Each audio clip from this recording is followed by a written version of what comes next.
Your success, your happiness, even your energy levels, what if I told you they're all directly tied to the physical health of one single organ? And no, it's not your heart, it's your brain. Okay, let's really dive into this because once you get this connection, it can honestly change everything. So just look at the contrast here. On one side, you've got a life run by a healthy brain. This is that person who's always energetic, they're focused, they're successful. Dr. Amen talks about people like this, a boutique owner who's got a great business and a happy marriage. But on the other side, a problem brain.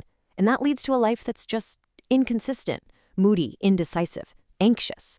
Like that coworker who's sometimes absolutely brilliant, but other times just drives everyone nuts. And yeah, that's a pretty direct question, but it's maybe the most important one you can ask yourself. Because the physical state of your brain right now is dictating the quality of your life, moment by moment. Okay, so the big question is, how do we get from that problem brain to the healthy one? Well, this is where Dr. Amen's work gets really revolutionary. The core idea is so simple, but it changes everything. You can't fix what you can't see. And for the first time in history, we can actually look inside. This right here, this is the question that changes the whole game. Think about it. For decades, psychiatry was pretty much the only medical field that never actually looked at the organ it was treating. It was all guesswork. Dr. Amen totally challenged that with brain imaging, using something called SPECT scans to see what's really going on in there. So this is what we're aiming for. Take a look. This is a healthy brain scan. See how it looks full and even and symmetrical? That balanced activity is directly linked to all those amazing things we want in life: sharp thinking, good relationships, and just a positive outlook. And now, on the flip side, look at this. It's a pretty stark difference, right? This is a brain that's been damaged by things like drugs or alcohol. And this proves it's not just a bad habit. It causes visible, physical damage. The source describes this look as withered and pockmarked, which is directly connected to things like terrible judgment and a total lack of impulse control.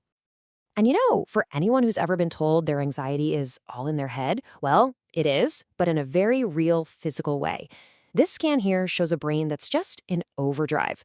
Those super bright spots, that's heightened activity, and it's often the biological reason for that constant worry, those obsessive thoughts, and anxiety.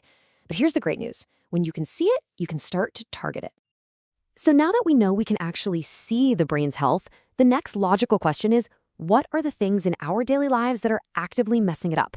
And trust me, some of these might really surprise you. What's so crucial to get is that a lot of these huge threats are things we run into all the time.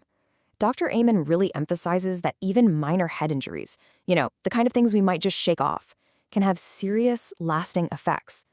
And the same goes for a diet that's loaded with sugar, exposure to common toxins like paint fumes, and of course the big ones, chronic stress and not getting enough sleep. Okay, enough with the doom and gloom. The most powerful part of all this research is that it gives us a clear roadmap to get better. You can absolutely, 100%, actively create a better brain. And it all boils down to this incredibly simple 3-part plan. It's super easy to remember and seriously effective. Let's break down each step.